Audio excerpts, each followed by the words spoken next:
que estava prometido nas duas grandes promessas de Deus aos patriarcas, tanto a Abraão quanto a Davi. Para o patriarca Davi, se a gente assim pode dizer, Deus prometeu que um filho dele sentaria no seu trono e reinaria pelos séculos dos séculos, jamais passaria o seu reino. Em relação a Abraão, Deus prometeu que o seu filho, o descendente dele, descendente de Abraão, abençoaria por meio dele todas as famílias da terra. Mateus ele começa exatamente mostrando que Cristo ele é o descendente tanto de Davi quanto de Abraão, para mostrar que ele é o rei verdadeiramente que estava sendo esperado, o prometido, o descendente que ele seria capaz de abençoar não a família de Israel, não a nação de Israel, mas toda a terra, e que o seu reino estaria sendo assentado sobre uma base que é por toda a eternidade, jamais passaria.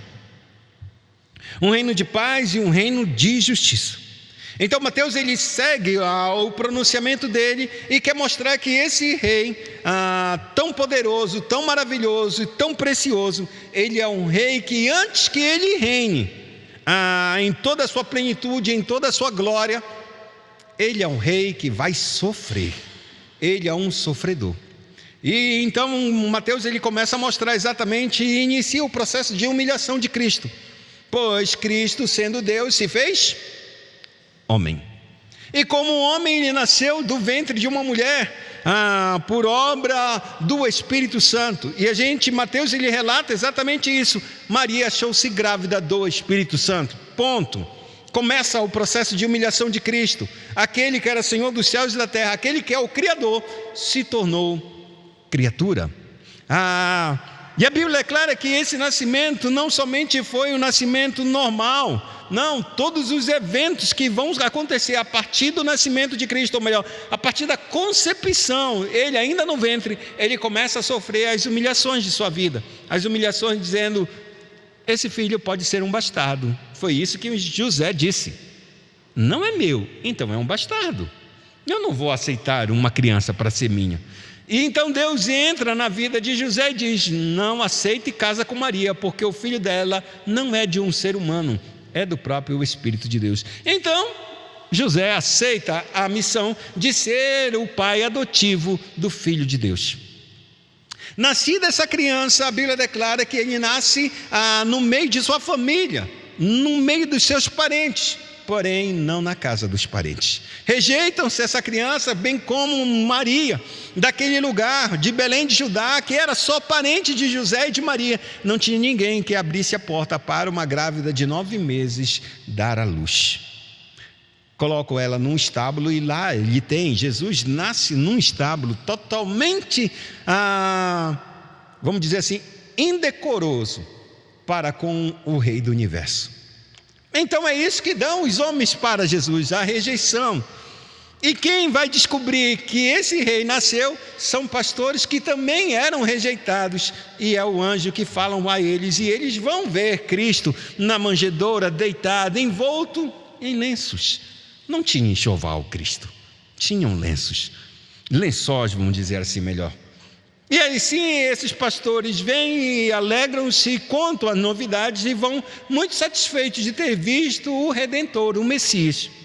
Passa-se 2 anos e então o nascimento do Messias tão esperado chega aos ouvidos dos líderes de Israel, mas não por causa deles, não porque eles indagavam, mas porque magos do Oriente vieram de uma terra muito distante e falaram que o rei de Israel havia nascido.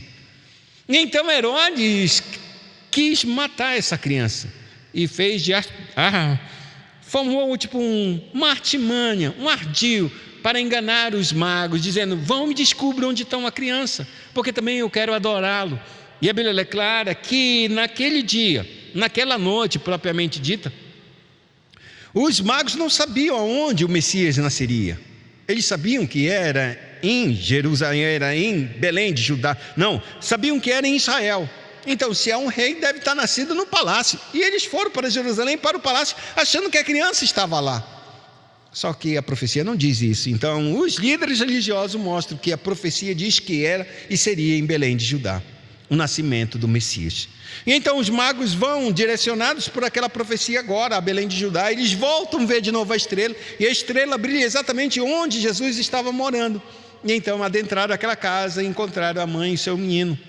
E então ofereceram o que a gente sabe, ouro, incenso e mirra, e depois foram embora. Ao saber disso e os magos foram embora, pessoas distantes que não faziam parte do povo de Israel reconheceram e viram o Messias e se alegraram, mesmo ele sendo uma criança pobre e humilde.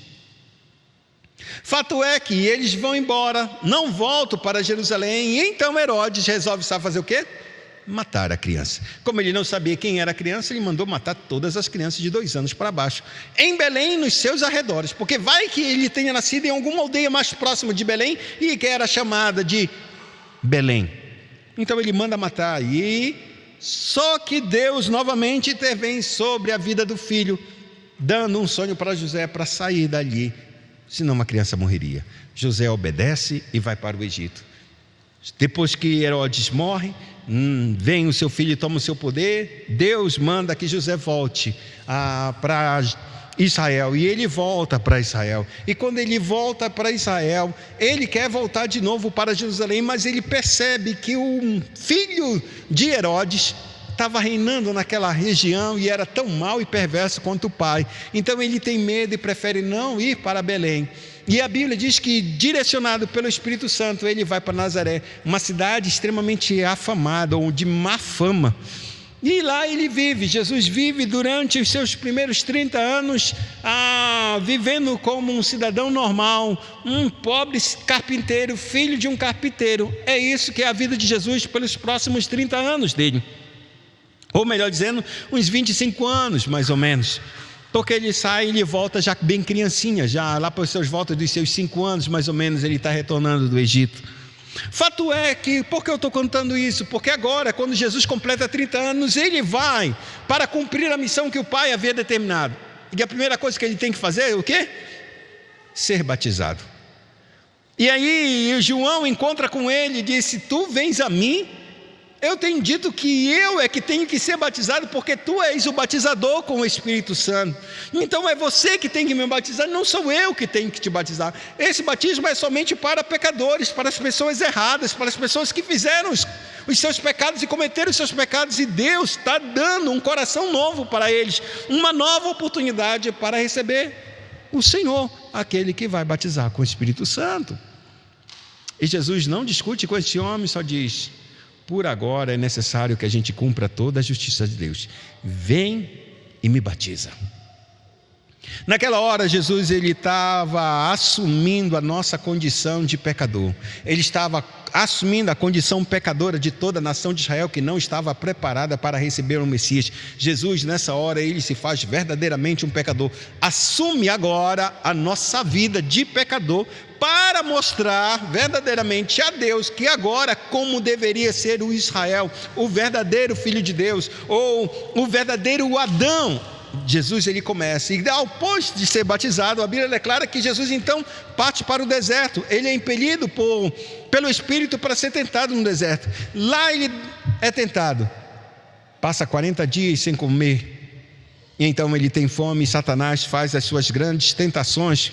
E 3 tentações são as 3 tentações para os seus 3 ministérios, ou os seus 3 ofícios: profeta, sacerdote e rei.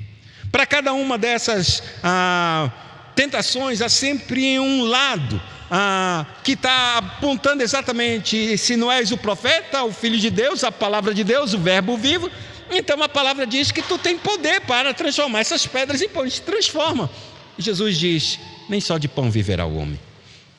Quanto a sacerdócio, a Bíblia declara que Satanás leva ele ao pináculo do templo e diz: lança-te, porque escrito está: pode te lançar daqui abaixo, que os anjos de Deus guardarão, segurarão nas tuas mãos, para que tu não tropece em nenhuma pedra. Então ele recusa esse tipo de status, esse tipo de exibicionismo das igrejas ou da religiosidade para prevalecer. E então ele diz: não tentarás o Senhor teu Deus. E por último, a tentação sobre o seu reinado. Ele diz: olha, a mim foi-me dado todos os reinos desse mundo, te prostra e me adora, que eu te darei, porque a mim me foi-me dado. Não foi dado a Satanás nada. Nada Satanás tem. Tudo que ele tem é roubado. Nada mais, nada menos. O que ele tem de próprio é um caráter mentiroso, corrupto e perverso. É isso que ele tem de próprio, porque ele conseguiu de si e de si mesmo apenas. Mas o fato é que Jesus, ele disse: para trás de mim, somente ao Senhor teu Deus adorarás e só a Ele prestarás culto. Passadas essas tentações, Satanás vai embora. E então, a Bíblia declara que os anjos vêm e servem Jesus. Terminado esse processo de tentação, Jesus volta de novo. Quando ele volta ao seu ministério e vai iniciar seu ministério. Ele começa verdadeiramente, como Mateus diz nessa metade desse capítulo, que Jesus, ele voltando, e ele dá um salto no ministério de Jesus. Ele não segue cronologicamente, ele dá um salto e diz que quando João Batista foi preso, encarcerado, então Jesus mudou de localidade. Ele saiu de Nazaré e foi para Cafarnaum, onde passou a morar e residir e a começar a ministrar. E a partir daqui, Jesus começa a dizer: arrependei-vos, porque é chegado a vós, ou melhor dizendo, arrependei-vos, porque está próximo o reino dos céus. Na mesma toada, na mesma mensagem que João Batista disse: arrependei-vos, porque está próximo o reino dos céus. E então Mateus, ele começa a descrever a situação dessa região. A primeira coisa que ele vai descrever são os primeiros 4 discípulos de Jesus. E esses 4 discípulos de Jesus já não eram tão assim os primeiros, mas foi uma restauração desse discipulado de uma vez por todas, para nunca mais eles se afastarem desse mestre.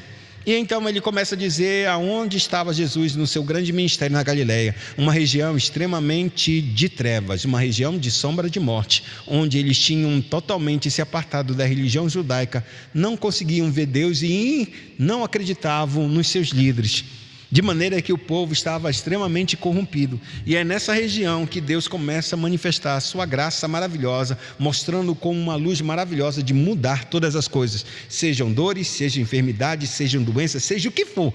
Ele passou a pregar e ele disse a mesma coisa para os seus discípulos: arrependei-vos, porque está próximo o reino dos céus. Por que eu fiz toda essa introdução? Porque a partir de então que Jesus recrutou os seus discípulos, e ele começa dizendo assim, Jesus vendo as multidões, e a Bíblia diz que as multidões, no capítulo de número 4, no final dele diz que todo mundo de todas as regiões, Jerusalém, Judeia, Galileia, dos rios Jordão, todos vieram para ouvir e serem curados por Jesus. A essa multidão, Jesus sobe ao monte para falar aos seus discípulos. E esse mesmo discurso vai acontecer no livro de Lucas também. Esse discurso, o Sermão do Monte, só que Jesus agora ele vai descer do monte para falar às multidões, vamos dizer assim, no vale. Mas a princípio ele começa com os seus discípulos e ele vai fazer essa discussão, ou esse discurso, melhor dizendo. São exatamente 4 discursos muito grandes no Evangelho de Mateus, e esse é o primeiro dos seus 4. E aqui eu queria mostrar para nós a respeito da verdade dessas bem-aventuranças. Eu sei que muitas vezes a gente ouve essas bem-aventuranças e fica muito alegre, mas nessa noite eu queria mostrar para vocês a realidade do reino de Deus. Quão sério é esse reino? Quão sério e poderoso é esse reino? Porque eu fiz esses discursos todos de Jesus, porque o início da vida de Jesus, que ele traz dos céus para a terra, é o reino de Deus. O reino de Deus não inicia na terra, se a gente assim poderia dizer. Ele começou na terra, mas ele se perdeu. Então o reino de Deus se separou do reino da terra. De maneira que o Jesus, nesse próprio sermão da montanha, ele vai dizer como nós devemos orar ao Senhor. E ele diz: Pai nosso que estás no céu, santificado seja o teu nome. Venha a nós o teu reino. Seja feita a tua vontade aqui nessa terra, como ela é feita no céu. O significado de dizer, a gente faz uma oração, ou é de gratidão por recebermos alguma coisa, ou é uma petição. As duas básicas dessas coisas. Não tem outra coisa que a gente faz. Ou a gente agradece ou adora, ou a gente pede alguma coisa para esse Deus Todo-Poderoso. O que Cristo está me ensinando para esse povo é dizendo: presta atenção, o reino dos céus está aqui, o reino da terra está aqui, eles estão totalmente separados. É necessário que vocês comecem a orar para que esse reino seja estabelecido nessa terra. Venha o reino de Deus sobre essa terra. E aqui começa exatamente essa grande verdade de Deus, porque o Messias, quando entrasse nessa terra, ele traria juntamente com ele, com a sua pessoa, o reino de Deus. E então a gente tem que perguntar: qual é a natureza desse reino? De que esse reino é feito? Que tipo de reino é esse que está chegando dos céus para a terra? Ou seja, que reino dos céus é esse que está querendo se manifestar nessa terra e que Cristo trouxe a essa terra? E a Bíblia diz claramente que quando Cristo apresenta Cristo como humildade, como se humilhando, como um processo de humilhação profunda que inicia na sua concepção, ou seja, na gestação de Maria. Por quê? Porque o Deus Todo-Poderoso se tornou criatura. Isso é humilhação. Isso é humilhação. Como um Deus Todo-Poderoso que não precisa comer, não precisa beber, não precisa ter corpo, não precisa de nada material, como ele se reduz e se submete a depender de comida, de bebida, porque o Filho de Deus era um bebezinho como esse que está aí, o Oliver, e ele necessitava do leite materno para sobreviver. Se não tivesse, ele morreria. Simples assim. Aquele que criou a sua própria mãe está esperando dela o sustento para ele não morrer. Isso é humilhação. Esse é o primeiro ponto da humilhação. E o pior de todo o processo de humilhação vai acontecer na cruz. É o ápice da humilhação de Cristo, quando ele vai para a cruz e termina esse ápice quando ele é enterrado. Ele morre e é sepultado. Então a gente tem que entender que o reino de Deus, ele é a base de humildade. Se existe uma característica em Cristo, em todo o Testamento, em todo o Novo Testamento, é uma característica e uma virtude que aponta exatamente para esse Cristo, um Cristo humilde, um Cristo que se fez pobre para que nós pudéssemos enriquecer, sendo ele rico. Aqui esse é o ponto que Cristo começa a mostrar para nós a respeito dessa fundamental virtude: humildade, ou pobre em espírito. E nessa noite eu espero verdadeiramente que a gente possa meditar nisso de uma maneira muito profunda diante de Deus a respeito da nossa condição. As Escrituras nos dizem exatamente assim: vendo Jesus as multidões, subiu ao monte, e como se assentasse, aproximaram-se os seus discípulos, e ele passou a ensiná-los, dizendo... Ou seja, ele viu as multidões estavam se aproximando cada vez mais, já havia um grupo de discípulos bastante grande. Ele sobe no monte, senta-se, os discípulos se aproximam dele, e então ele passa. Não são só os apóstolos, são todos. Até então os apóstolos nem existiam ainda vai ser mais tarde serem transformados de discípulos para apóstolos. Mas ele começa a ensiná-los. Ele já considera Jesus como o Messias, como o rei que deveria de vir. E esse rei precisa mostrar quais são as regras desse reino, quais são as leis que regem esse reino. E Cristo começa a trazer exatamente as leis desse reino, os princípios que vão reger todo o reino dos céus. Como Mateus vai dizer, reino dos céus ou reino de Deus é a mesma coisa, é uma pela outra, não faz diferença. E assim ele começa a dizer a primeira da bem-aventurança. A partir dessa primeira vai vir uma escalada de coisas, ou seja, vai ser uma progressão crescente do que nós devemos ter, mas tudo começa na base. Irmãos, nenhum prédio, nenhuma casa pode ser construída o mais alto possível, vai depender do quê? Da sua fundação. Se essa base não suporta 2 andares e a gente levantar 2 andares, cairemos. Se essa casa consegue suportar o peso de 7 andares, ou o apartamento, ou o prédio, que a gente pode assim dizer, serão somente 7 andares conforme essa fundação. Passou de 7 andares, pode parecer que ela vai permanecer em pé, mas mais cedo ou mais tarde vai cair, porque ela não tem estrutura, a base dela não suporta o peso que está sendo colocado sobre ela. E esse é o primeiro de todos os pontos das bem-aventuranças. E aqui quero só dizer que algumas traduções transformam bem-aventurados como felizes, e essa não é a ideia do texto. Bem-aventurado vai muito mais além do que ser feliz. Feliz é uma ideia pontual de alguma coisa que te agrada, então você está feliz. Então pode-se dizer que numa situação que você esteja infeliz, esteja numa situação de pesar, de dor, de perda, que isso acontece em nossas vidas, a Escritura vai dizer, então tu és um infeliz. Não, a Escritura vai dizer, tu és bem-aventurado. Porque não tem a ver exatamente com aquilo que a gente tem ou aquilo que a gente possui para nos conceder felicidade. Aqui a ideia de bem-aventurança é um estado infinitamente maior e também escatológico. Quando eu digo escatológico, significa dizer que a gente inicia uma bem-aventurança aqui, mas ela será totalmente plena quando Cristo voltar.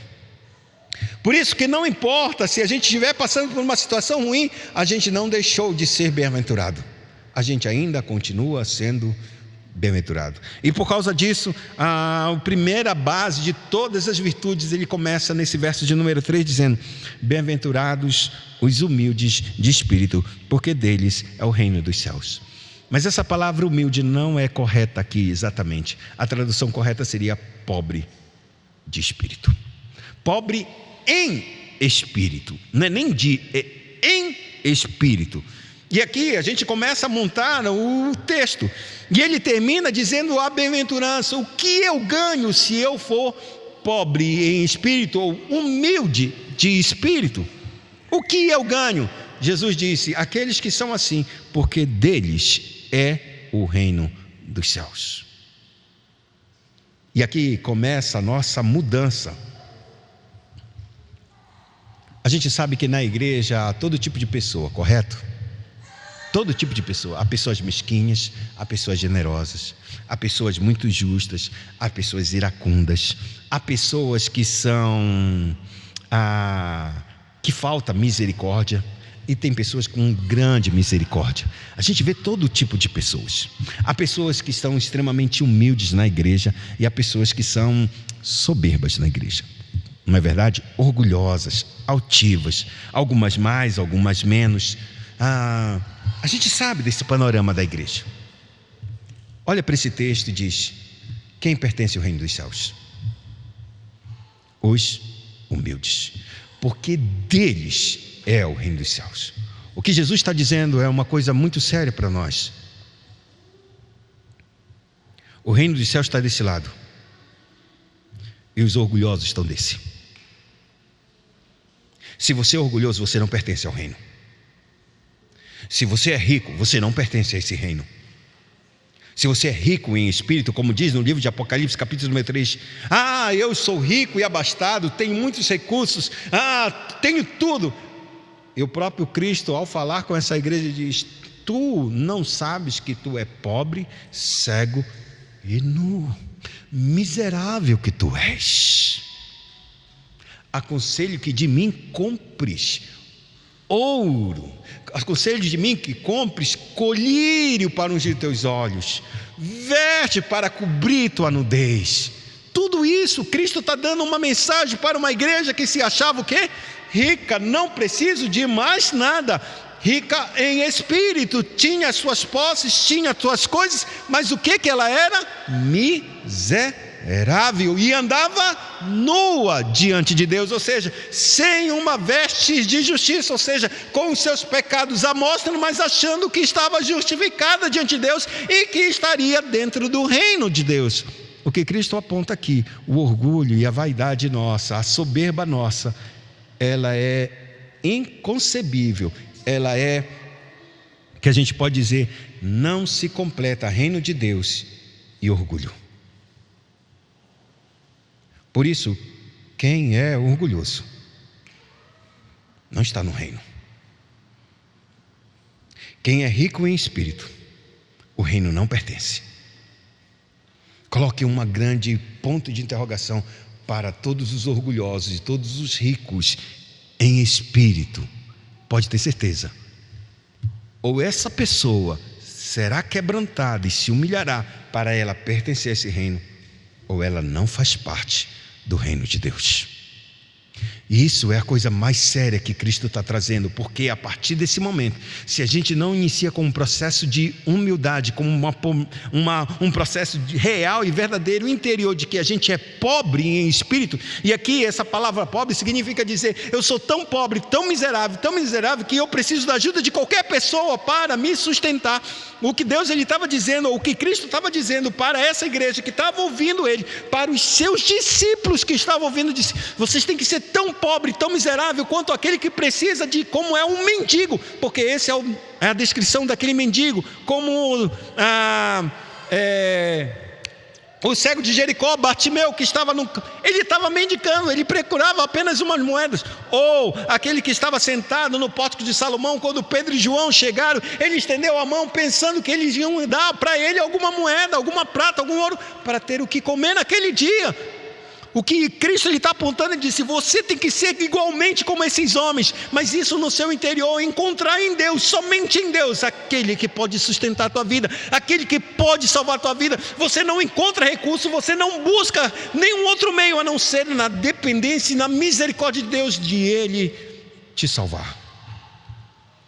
Isso é ser pobre de espírito. Ser humilde de espírito é verdadeiramente encontrar em Deus o único capaz de nos salvar, e isso por misericórdia. Cristo, Ele faz o seu processo todo de humilhação para que a gente agora, ao ver esse processo de humilhação, a gente também aprenda a se humilhar, porque a gente é orgulhoso. E o nosso processo de orgulho começou no Jardim do Éden, quando a gente superestimou e disse assim mesmo, se a gente realmente comer desse fruto, a gente vai se tornar como Deus, autossuficiente, não, sem dependência de ninguém. Ninguém pode dizer o certo e errado para mim. Eu vou dizer o que é certo, eu vou dizer o que é errado, eu vou providenciar para mim mesmo o que eu quero e o que eu desejo. Ninguém vai mais conseguir meter o seu dedinho e apontar para mim isso ou aquilo outro. Eu quero ser totalmente livre e quero ser Deus para ser livre assim. A partir daquele dia, irmãos, o orgulho tomou conta do nosso coração. E não há ninguém aqui, estou falando sério, daqui de mim até a Vanessa e o Alex que estão lá, não tem ninguém humilde aqui. Todos nós somos orgulhosos. Todos. Há um desejo muito grande da gente sempre se rebelar contra Deus, da gente querer providenciar a nossa própria vontade, querer fazer o nosso próprio querer. E isso é tão sério que pare de ser, dizer, poxa Abraão, mas esse é o grande problema, porque se a gente não fosse, Cristo não teria dito aos seus discípulos, vocês querem me seguir, vocês sabem quem eu sou? Vocês sabem qual é o caminho de humilhação que eu estou passando? Porque o Filho do Homem não tem onde reclinar a cabeça. Vocês sabem o que é isso? Eu que criei os céus e a terra, eu não consigo nem reclinar a minha cabeça. Não tenho um travesseiro, uma morada certa para mim dormir, um teto debaixo da minha cabeça que eu posso descansar. Eu não tenho essas coisas. Vocês querem ainda me seguir? Então eu quero dizer uma coisa para vocês. Aquele que não renuncia à sua própria vida e toma a sua cruz e vem após mim, não pode ser muito. Por isso eu digo, negue-se a si mesmo. Tome sua cruz a cada dia e então siga-me. O que Cristo está apontando, o orgulho é exatamente o tirar, o humilhar é exatamente o tirar desse orgulho nosso, dessa vaidade que há no nosso coração de acreditar que a gente pode. O que Cristo está apontando de si, você tem que negar esse sentimento, esse pensamento, essa atitude arrogante de que você pode. E por isso ele diz no verso 1, os humildes, é deles o reino. Porque você não consegue entrar no reino orgulhoso. Carne e sangue não herdarão o reino de Deus. Então uma igreja que é orgulhosa, um irmão que é orgulhoso, teme pela vida dele. Porque ele não faz parte do reino. Não faz parte do reino. E é porque ele diz isso, porque ele vai para o verso de número 2, ele vai começar a subir. Porque se a gente não depende de Deus, irmãos, a gente não consegue galgar exatamente os degraus que ele começa a dizer aqui. Bem-aventurados os que choram, porque serão quero que você tenha uma imagem muito clara a respeito de uma pessoa humilde e de uma pessoa orgulhosa. Para Jesus é muito difícil a gente fazer esse papel de ser humilde, porque a gente parece que não consegue ver claramente o seu processo de humilhação, mas é muito claro, descrito pelos passos que ele dá em todo o tempo que ele anda nessa terra. Mas um processo de um orgulhoso é muito mais fácil a gente identificar e olhar, porque a gente é como essas pessoas. Então, se a gente somos como essas pessoas, então é muito mais fácil a gente olhar e dizer: puxa, eu pareço com essa pessoa realmente. Então, para mim trazer essa imagem, eu queria trazer a pessoa de Faraó para nós. E a Bíblia diz claramente que Deus levantou Faraó para mostrar nele o seu poder. Ou seja, por que ele vai mostrar o seu poder? Porque Faraó tinha uma coisa muito grande: um orgulho demasiado, uma soberba, uma altivez ao ponto dele mesmo se considerar Deus nessa terra. Mas a cada desferida para quebrantar o coração de Faraó, cada praga, cada situação ruim que ele passou, o coração dele quebrantava, mas você nunca vê ele chorando. Ele consegue suportar, mas eu vou levantar, eu sou o Faraó. Nem na morte do seu primogênito ele não chora. Parece que não chora. A Bíblia diz que está um choro, clamor por toda a terra de Israel. Mas Faraó está assim, duro, cheio de raiva, cheio de ira. O orgulho dele se transformou numa raiva gigantesca. Ele liberta o povo de Israel, e a história diz claramente que ele podia parar. Na terceira, na quarta praga: para, porque tu vai ouvir cada vez mais os açoites de Deus, vai receber cada vez mais os açoites de Deus, e você não para. Por que tu não para? Porque eu sou orgulhoso, eu não dou o braço a torcer. Então Deus está dizendo exatamente no verso número 4: bem-aventurados os que choram, porque reconhece a podridão do seu pecado e não tem outra coisa a não ser fazer e entregar os seus pecados para Deus e pedir que Deus os perdoe. E chora tão grande, irmãos, por todos os seus pecados, por todas as coisas graves que cometeu contra a santidade de Deus, contra a justiça de Deus, contra a sua própria alma, contra a sua família. Ele chora. E Deus, ele diz: eles serão consolados.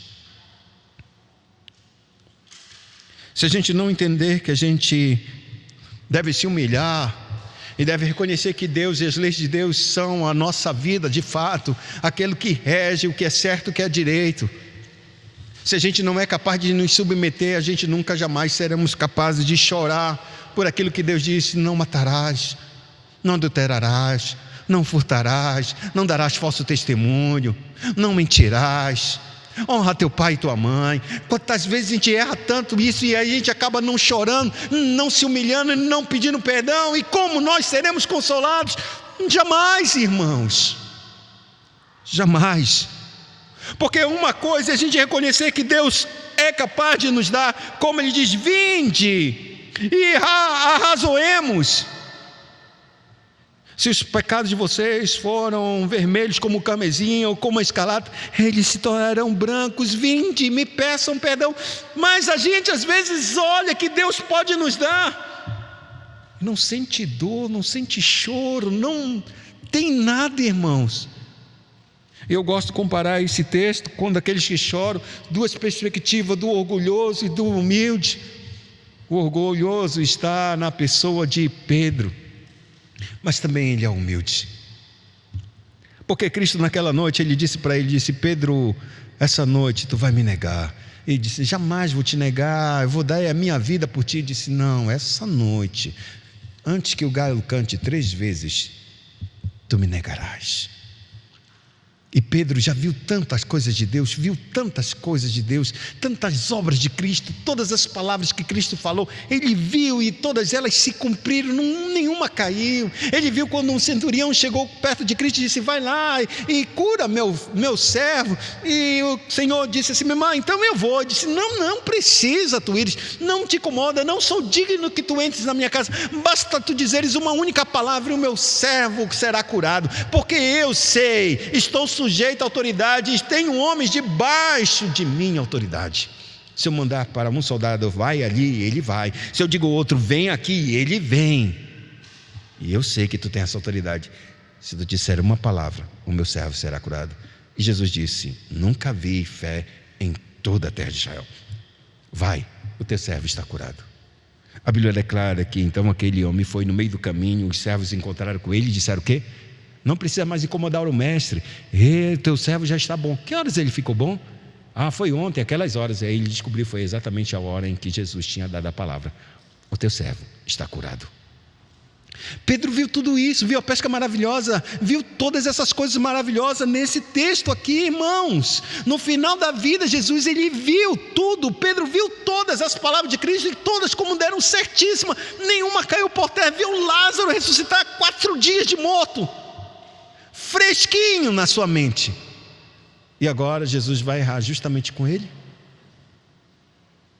aquele que não errou nenhuma palavra, que fez todas as coisas justamente com Pedro, porque é o Pedro. Jesus está errado, não, Jesus, agora tu erraste. O orgulho de Pedro está lá em cima. E a Bíblia declara que antes que o galo cante, Pedro nega. E ele não nega nas costas, ele nega na frente. Diz: eu não conheço. Foi na hora que Jesus sai do prédio, do pátio, e encontra-se de frente a frente com Pedro e diz para ele: eu não te conheço. A Bíblia declara que os olhos se cruzam. Pedro fica profundamente envergonhado. A Bíblia diz que ele sai, sabe o que ele faz? E chora amargamente. Sabe o que há na cabeça de Pedro naquele choro, irmão? Não só a sua miséria, o seu orgulho está sendo humilhado na mais profunda do seu interior. Ele está sendo destruído. Toda a altivez, toda a força que ele imaginava que tinha, acabou, desconcertado completamente.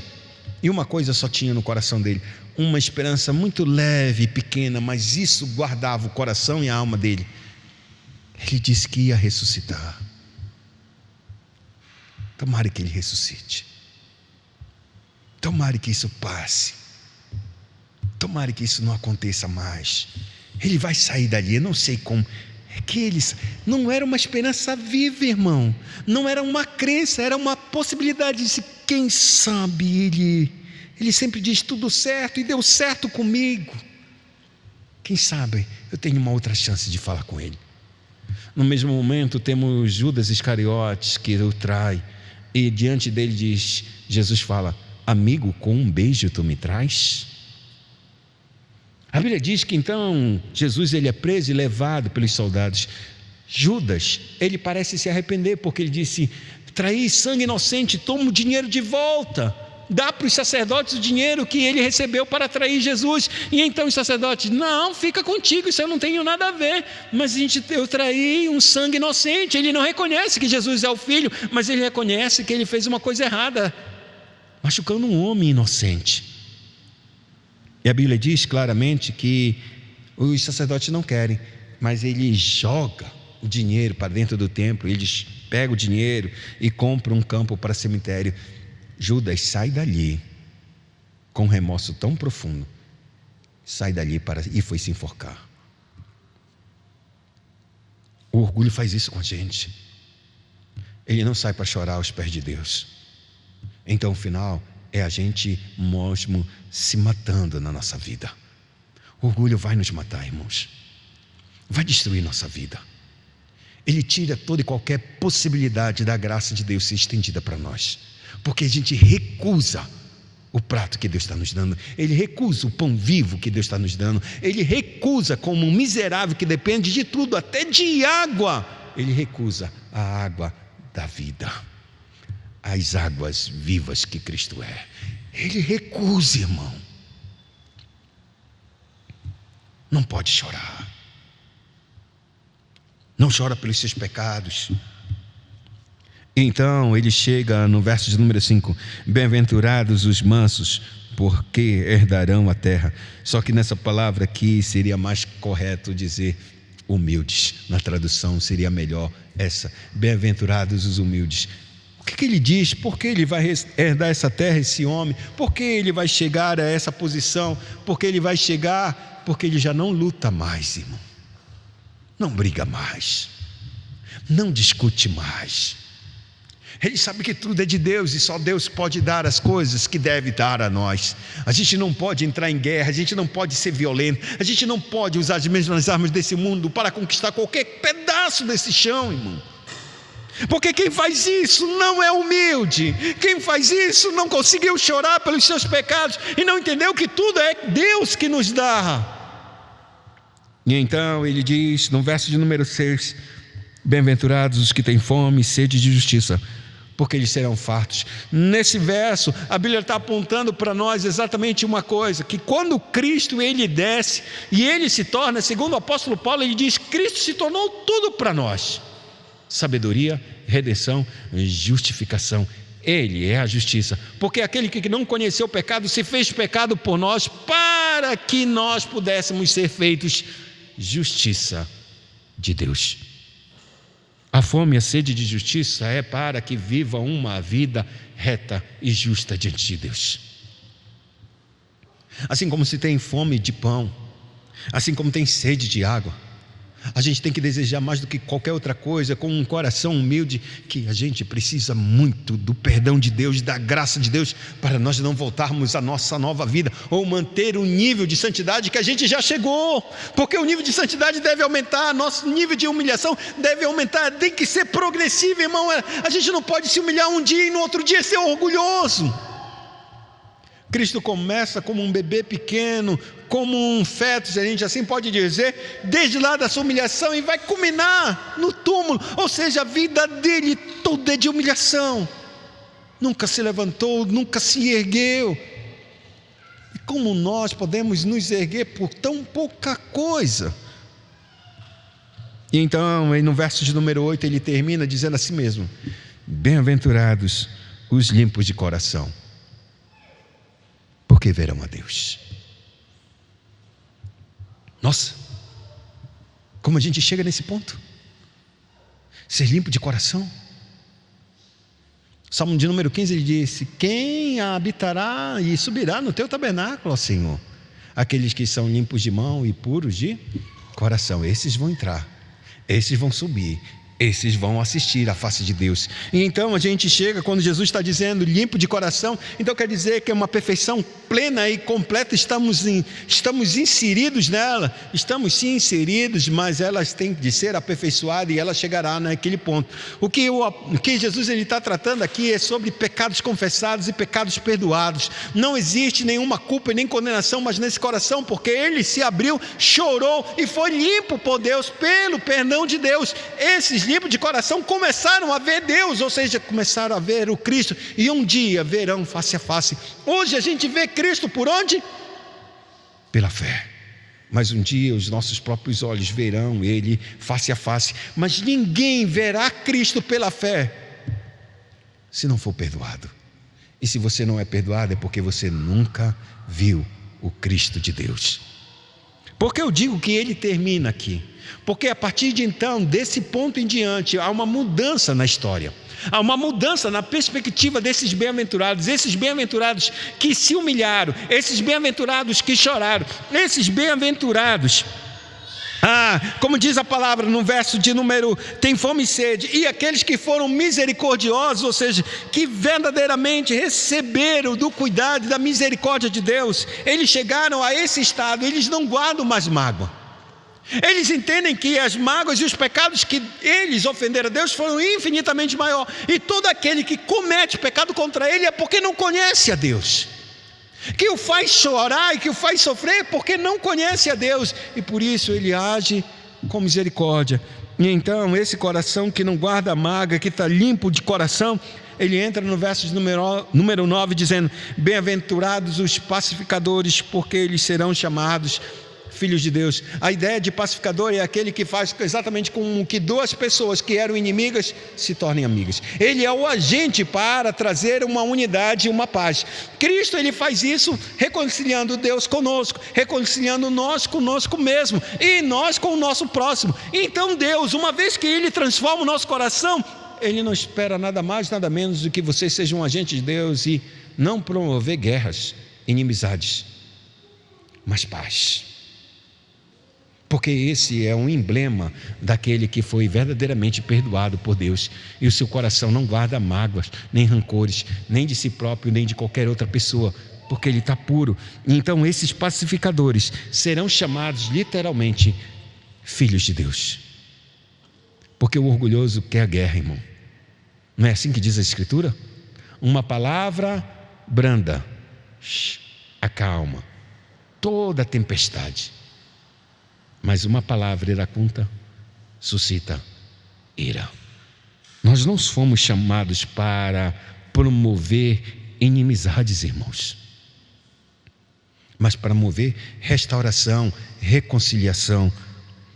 E então ele vai para o verso 10 e diz: se nós estamos promovendo essa justiça e essa paz não vai haver outra senão por meio do Filho de Deus, por meio do perdão dos pecados, por meio da reconciliação com Deus. Então esses homens que estão sendo chamados para promover isso, sabe o que eles esperam?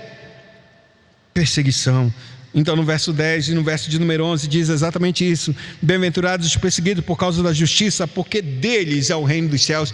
Preste atenção, o verso de número 10 é igual ao verso de número 3, quando Deus diz: bem-aventurados os humildes de espírito, porque deles é o reino dos céus. No verso de número 10 ele volta a dizer novamente: bem-aventurados os perseguidos por causa da justiça, porque deles é o reino dos céus. Significa dizer que aqueles que são humildes pertencem ao reino, e aqueles que são humildes são uma afronta para este mundo, e por causa deste mundo que é injusto, persegue esses filhos de Deus, que promove a justiça, que promove a paz.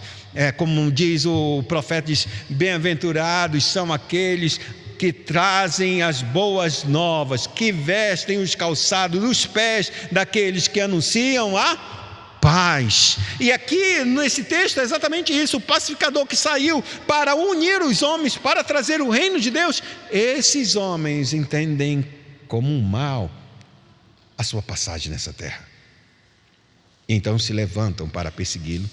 E Jesus, ele diz: bem-aventurados, regozijai-vos, exultai-vos, quando eles tiverem e olharem isso, vos perseguirem, mentindo, disserem todo mal contra vós por minha causa. A perseguição não está porque a gente foi transformado, irmãos. A perseguição está porque a gente foi transformado por Cristo. É porque fomos transformados por Cristo e se tornamos um instrumento, dizendo que só o Cristo é capaz de transformar uma pessoa. As pessoas até aceitam a transformação de outras pessoas, desde que não seja o Cristo. Quando dizem que foi o Cristo que fez essa mudança, as coisas param e tudo muda como perseguição.